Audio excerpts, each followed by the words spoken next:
niciodată de la mine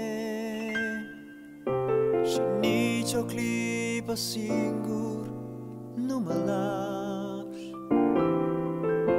Tu ești mereu puterea ce mă ține